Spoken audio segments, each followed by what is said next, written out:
Water कलरनी जेव्हा आपण कुठला ऑब्जेक्ट करतोय वांग, तेव्हा मी एकदम हलक्या हाताने ड्रॉ करून घेते. सिम्पल आहे उलट वॉटर कलरनी करणं, खूप इझी. इथं पर्पल कलर असतो, तो घेतला. जस्ट वॉटर कलर नावातच आहे, वॉटर म्हणजेच पाणीदार आपण रंगवायचे, घट्ट वापरायचे नाहीत कलर. पोस्टर कलर घट्ट वापरायचे, वॉटर कलर थोडेसे पातळच वापरायचे. पातळ वापरण्यामुळे काय होतं, त्याला एक ट्रान्सपरन्सी येते, कारण वॉटर कलर्स हे ट्रान्सपरंट असतात.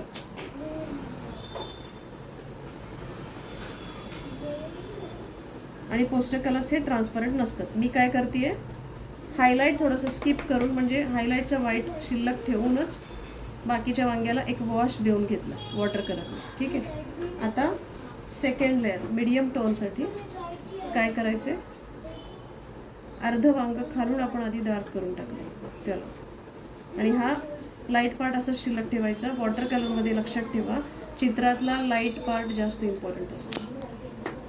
आता वांग्याची शेड एक्झॅक्ट तशी नसते, थोडंसं त्याच्यामध्ये आपण क्रिम्झन कलर ॲड करू शकतो. मग असा परफेक्ट वांग्याचा कलर बनतो.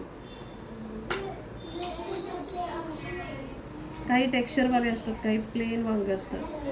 टेक्स्चर म्हणजे जी त्याच्यावरची लाईन आहे, लाईनिंग असते, ते तसं केलं थोडंसं. हे मी ओलं असतानाच करते, म्हणजे बाकीचं माझं वांग्याचं जे एरिया आहे ते सगळं ओलं आहे. ते असतानाच करते, म्हणजे ॲटोमॅटिक नॅचरली ते स्प्रेड होतं अशा पद्धतीने. आजूबाजूचा फक्त पाणी लावून घेतलं की काय होईल, ते स्प्रेड होईल, मर्ज होईल त्याच्यात. आणि त्याच पर्पलमध्ये आपण 2 कलरचं मिक्सिंग केलं. पर्पल इथला शेवटचा, आणि इथला हा क्रिम्झन कलरचा मिक्सचर आहे. अजून डार्क करायचं असेल थोडंसं ग्रे मी त्याच्यात टाकते, जो आहे शॅडो पार्ट इथला.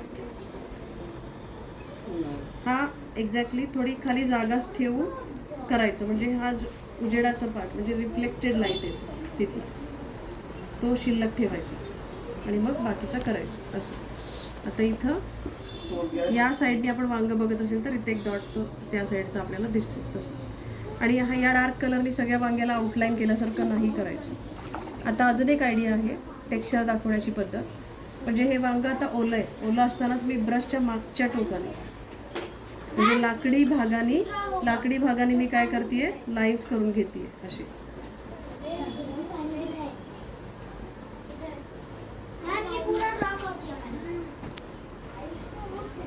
आता हा जो एकदम वरचा ग्रीन आहे, हाच नेहमी नॅचरल ऑब्जेक्टसाठी वापरायचा.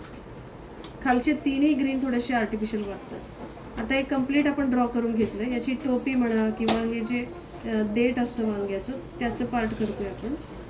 तर मी विदाऊट ड्रॉइंग करते डायरेक्टली. तर मी आधी काय केलं, लाईट एकदम लावून घेतला. आता तोच कलर घट्ट दिला अर्ध, आणि याची थोडीशी देठ.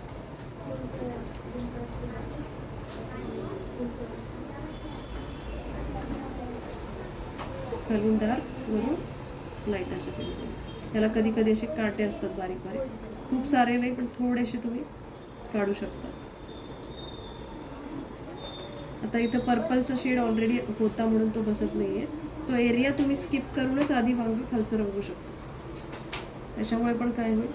आणि अजून थोडासा उजेडाचा पार्ट किंवा लाईट पार्ट दाखवण्यासाठी थोडंसं येलो घेऊ शकता तुम्ही, ते लावू शकता. आता थोडंसं त्याला सॅप ग्रीन बनवण्यासाठी लीफ ग्रीनमध्ये डार्क ब्राऊन घ्यायचं. लीफ ग्रीनमध्ये डार्क ब्राऊन मिक्स केल्यावर SAP green, olive green type बनतं, जे इथं देठाजवळ असतं. नॅचरली येलोइश शेड बनतो ग्रीन.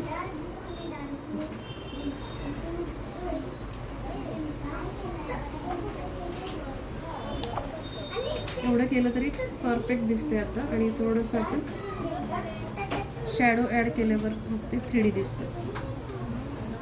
शॅडोसाठी मी ग्रे घेतला आहे, पण तुम्ही स्टार्टिंगला थोडंसं इथं ब्लॅक घ्यायचं. ऑब्जेक्टच्या एक्झॅक्ट खाली जे आहे ना, इथं ब्लॅक पाहिजे, म्हणजे डीप शॅडोसाठी. आणि मग फक्त पाण्याने मी मर्ज करते त्याला. आणि पूर्ण ब्रश धुवून टाकायचं आणि फक्त पाणी लावून घेतलं. तर एवढं केल्यावर पण तुम्हाला वाटत असेल की अर्धवट वाटतंय की इथं थोडंसं शॅडो पाहिजे, इथं अजून, ते आपण नंतर वरनं ॲड करू शकतो. पण चित्रातला व्हाईट पार्ट, चित्रातला वॉटर कलर या मीडियामध्ये चित्रातला लाईट पार्ट जास्त इम्पॉर्टंट आहे. म्हणजे उजेडाचा पार्ट जास्त अट्रॅक्टिव्ह दिसतो. एकदा लाईट पार्ट हरवला, हायलाईट हरवून गेला तर तो रिटर्न आणता येत नाही.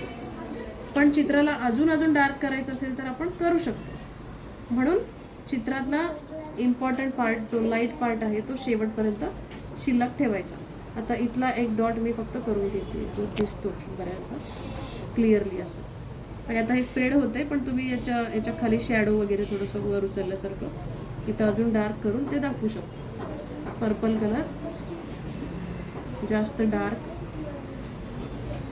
या लीफच्या खाली इथं दाखवू शकतो, थोडंसं ब्लॅक मिक्स करून, म्हणजे ते अजून वर उचललं जाईल, 3D दिसेल.